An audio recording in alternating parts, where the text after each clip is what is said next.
Digital marketing শব্দটা কিন্তু আমরা আজকাল প্রায়ই শুনি, তাই না? কিন্তু এর আসল ব্যাপারটা কি? এটা কি শুধুই অনলাইনে বিজ্ঞাপন দেওয়া, নাকি এর পেছনে আরও বড় কিছু আছে? চলুন তো আজকে এই পুরো বিষয়টা একদম সহজ করে জেনে নেওয়া যাক। তো প্রথমেই যে প্রশ্নটা আসে, এই যে ডিজিটাল মার্কেটিং, এটা আসলে কি জিনিস?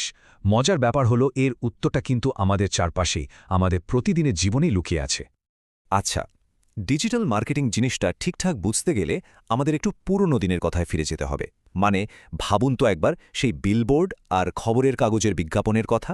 ওই পুরনো পদ্ধতির সাথে আজকের পদ্ধতির পার্থক্যটা ধরতে পারলেই দেখবেন পুরো ছবিটা পরিষ্কার হয়ে যাবে। দেখুন, একদিকে ছিল ওই যে টিভি, রেডিও বা খবরের কাগজের বিজ্ঞাপন, যেগুলোকে আমরা বলি ট্র্যাডিশনাল মার্কেটিং। আর ঠিক এর উল্টো দিকে এখনকার দিনে আছে ইন্টারনেট ব্যবহার করে প্রচার। যেমন ধরুন ফেসবুক, গুগল বা ইউটিউবে যে বিজ্ঞাপনগুলো দেখা যায়, ঠিক এটাই হলো ডিজিটাল মার্কেটিংয়ের একেবারে গোড়ার কথা। কিন্তু ভাবলে ভুল হবে যে ডিজিটাল মার্কেটিং মানেই শুধু বিজ্ঞাপন। না, একদমই না। এর ভেতরে আরও কয়েকটা খুব গুরুত্বপূর্ণ ভাগ আছে। এগুলোকে বলা যেতে পারে অনলাইন প্রচারণার আসল ইঞ্জিন। কি সেগুলো? চলুন দেখে নিই। এর প্রধানত 4টে পিলার বা স্তম্ভ আছে। 1 নম্বরে হলো এসইও, মানে হলো গুগল সার্চে কোনো ওয়েবসাইটকে সবার প্রথমে নিয়ে আসার কৌশল। 2 নম্বরে আছে এসএমএম, সোজা কথায় ফেসবুক, ইনস্টাগ্রামের মতো সোশ্যাল মিডিয়াতে প্রচার চালানো। 3 নম্বরে হলো কন্টেন্ট মার্কেটিং, মানে দরকারি লেখা, ভিডিও বা ছবি দিয়ে মানুষের কাছে পৌঁছানো। আর 4 নম্বরটা হলো ইমেল মার্কেটিং, যেটা দিয়ে সরাসরি কাস্টমারের ইমেল ইনবক্সে বিভিন্ন অফার বা তথ্য পাঠানো হয়। এখন প্রশ্ন হলো, এত সবকিছুর মধ্যে একটা ছোট ব্যবসার আসল লাভটা কোথায়? সবচেয়ে বড় সুবিধা বা বলা যেতে পারে এর সুপার পাওয়ারটা হলো হাজার হাজার মানুষের ভিড় থেকে একদম সঠিক সম্ভাব্য গ্রাহককে খুঁজে বের করার ক্ষমতা। ব্যাপারটা একটা সহজ উদাহরণ দিয়ে ভাবা যাক। ধরুন, এলাকার মোড়ে একটা ছোট কাপড়ের দোকান আছে। এখন মনে হতে পারে, এইটুকু একটা দোকানের আবার ডিজিটাল মার্কেটিং দিয়ে কি হবে? দরকার আছে কি আদৌ? উত্তরটা কিন্তু বেশ ইন্টারেস্টিং। এখানেই আসে ডিজিটাল মার্কেটিংয়ের আসল ম্যাজিক, যেটাকে বলা হয় টার্গেটিং। এর মানে কি? এর মানে হলো একটা বিজ্ঞাপন ঠিক কাদের দেখানো হবে সেটা নির্দিষ্ট করে দেয়া যায়।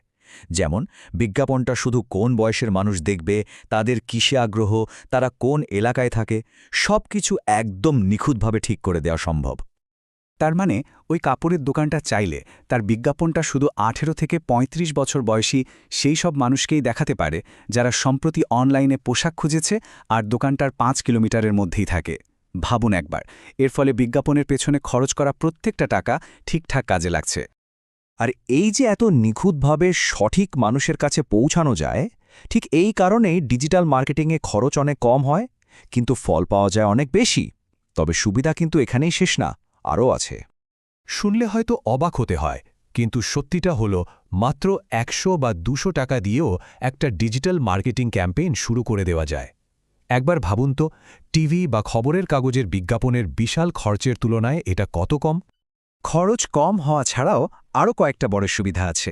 যেমন কোনো ভৌগোলিক সীমাবদ্ধতা নেই, ঘরে বসেই পৃথিবীর অন্য দেশের কাস্টমারের কাছে পৌঁছানো যায়।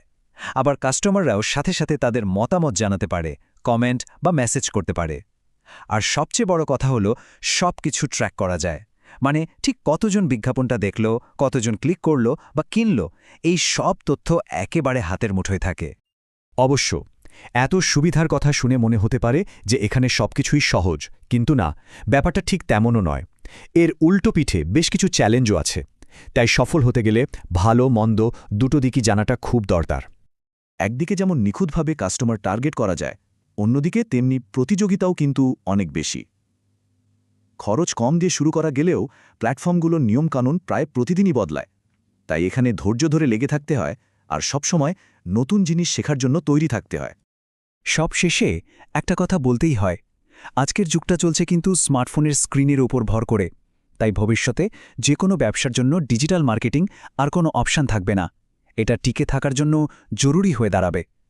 এখন আসল প্রশ্নটা হলো, এই যে একটা বড় পরিবর্তন আসছে, এর জন্য প্রস্তুতিটা ঠিক কেমন?